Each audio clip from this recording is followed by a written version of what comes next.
দেশের সব মানুষের কথা বিবেচনা করে এবারের বাজেট দেয়া হচ্ছে, জানিয়েছেন অর্থমন্ত্রী আমির খসরু মাহমুদ চৌধুরী। তিনি জানান, বাংলাদেশের অর্থনীতি হবে বিনিয়োগ ভিত্তিক। প্রধানমন্ত্রী তারেক রহমানের সঙ্গে জাপানের ট্রেডিং ও বিনিয়োগ প্রতিষ্ঠান মিৎসুই অ্যান্ড কোম্পানির প্রতিনিধি দলের সাক্ষাতের পর এসব কথা বলেন অর্থমন্ত্রী।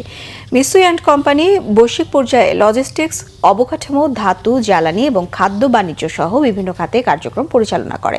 প্রধানমন্ত্রীর সঙ্গে সাক্ষাৎকালে মিৎসুই প্রতিনিধি দলের মধ্যে উপস্থিত ছিলেন প্রতিষ্ঠানটির এশিয়া প্যাসিফিক অঞ্চলের প্রধান নির্বাহী কর্মকর্তা মাকাতো সাতো, এশিয়া প্যাসিফিক বিজনেস ইউনিটের চিফ স্ট্র্যাটেজি অফিসার তাকানোবু মুরায়ামা, মিৎসুই বাংলাদেশের কান্ট্রি চেয়ারপারসন কেইনচিরো কাওয়ামোতো।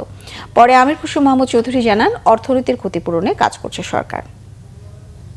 ঋণ ডেটের মধ্যে একটা ট্র্যাপের মধ্যে চলে যাচ্ছিলাম, সেখান থেকে আগামী দিনে ফিরে আসার জন্য যে পাবলিক ফাইন্যান্স ম্যানেজমেন্ট দরকার, আমরা সেভাবেই করার চেষ্টা করছি, যাতে করে ক্রমান্বয়ে ঋণ উপর নির্ভর কম করে বিনিয়োগের উপর বেশি নির্ভর করতে হবে।